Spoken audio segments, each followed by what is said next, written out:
Trouble on the plateau rages on, and we are running around as a country to find lasting resolution.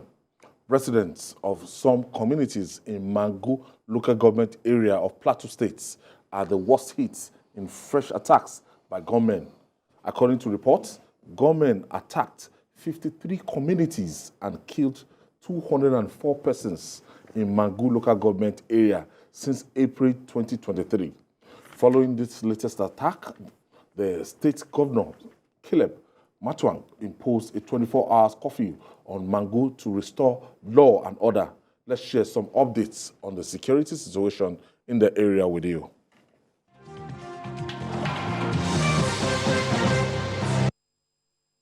Twelve people are so far confirmed to have lost their lives following Saturday's midnight attack in Sabangari community of Mangu Council area.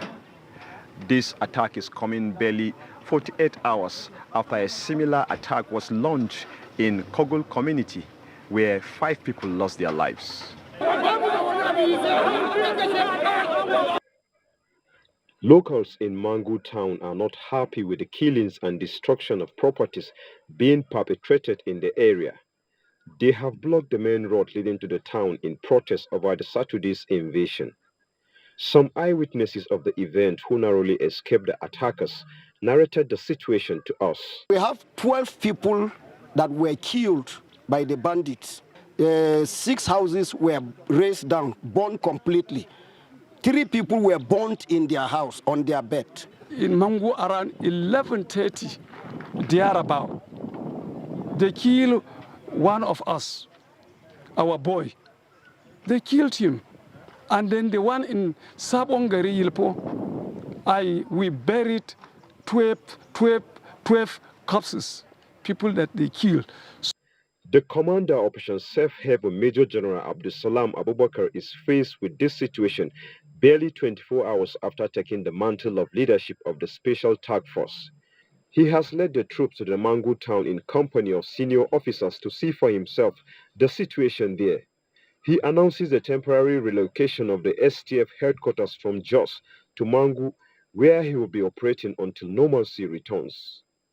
The STF commander promises to be firm, decisive, and fair in directing operations in the troubled area. The state governor, Caleb Mutfwan, has imposed a 24-hour curfew on Mangu local government area following the development. Funom Joshua, TVC News, Mangu.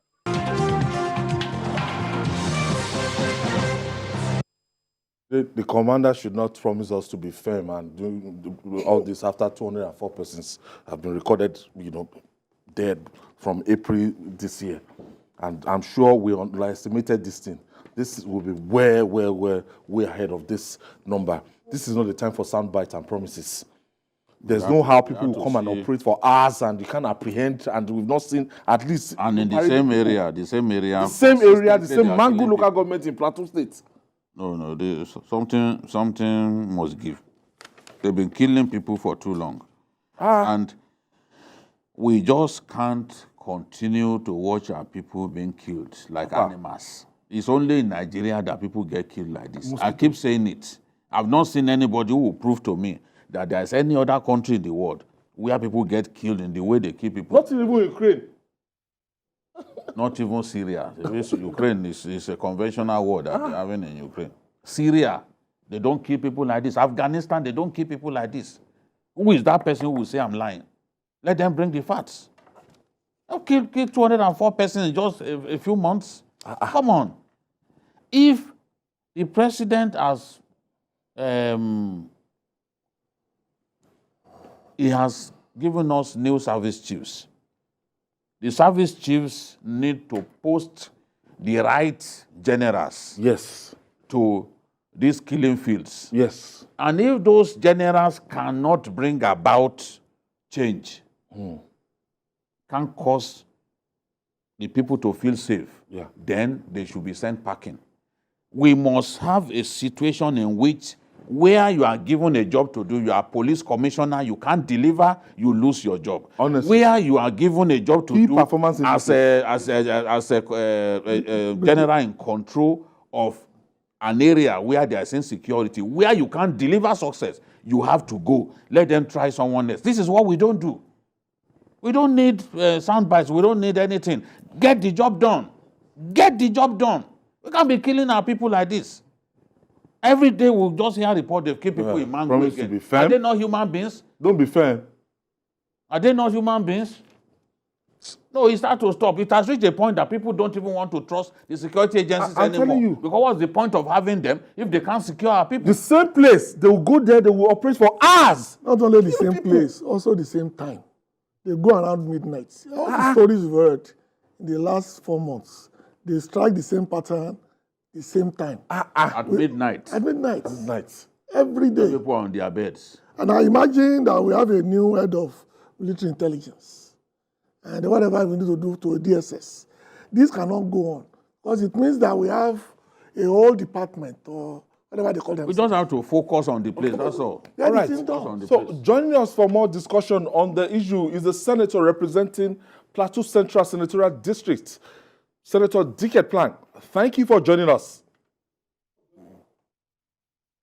Thank you too for the opportunity. It's a great privilege that TVC is contributing a quota in bringing peace to my constituency. Thank you, Senator, and our commiseration for the loss of our people in Mangu over these past few months. Now, we want to know what really is all this about. Why do we keep hearing stories of our people being killed like goats? Well, Mangu local government historically has been one of the most peaceful local government councils or local government areas on the plateau. It is the third largest local government in Plateau State.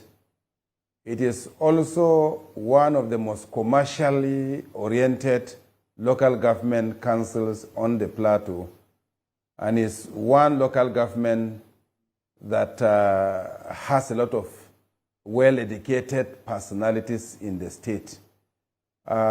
You know, the crisis on the plateau years back were more in the northern and southern. It started in the southern part of the state, and then the northern part of the state. And recently, it has shifted to the central part of the state, starting from Okos local government area, Kudachia's boundary with Mangu. But the one that came to Mangu became much, much more hostile, much, much more sophisticated, and very destructive in nature. For every Mangu person, I am a senator representing that local government council. I am very certain that we're all worried, we're very unhappy, and our wish is that this should be brought to an end. You would say this act has been continuous and on the increasing part. Yeah, that's very true, and so sad to hear that. Despite all communal efforts done by the traditional rulers, development associations, stakeholders, the state government, I think it's very unfortunate. I was here too, listening to the discussions you were making. I sincerely wish to commend the effort of Mr. President, because the crisis in Mangu in particular came up within the period of its inauguration, and also our own inauguration as members of the National Assembly. And I had an opportunity in one of the moments of the formation of the National Assembly leadership to be with the President, and the President emphasized with great worries on what is happening in Mangu and the time he had with the Executive Governor of Plateau State on that issue. And what the President demonstrated, I see a political will in him to make a change in the issue of crisis in Nigeria, despite the fact that the crisis not only on the plateau, but in Nigeria at a very large extent. I mean, What is the cause, Senator? What is the cause of this? Let's just, we have commercial break. Distinguished Senator, just hold on. After we pay these bills, we'll come back. Thank you for staying with us. We still have Senator DK Plan joining us from our Abuja studio. And Jide asked you a question earlier. Distinguished Senator, we are short of time. Jide? My question is, what is the reason for this round of killings? Why are they killing our people in this manner? What is the cause? That's my question. Thank you so much. For me, it's more of competition on limited natural resources. I think that is the beginning of the conflict. And as a human, as a people with different professions, the conflict comes around.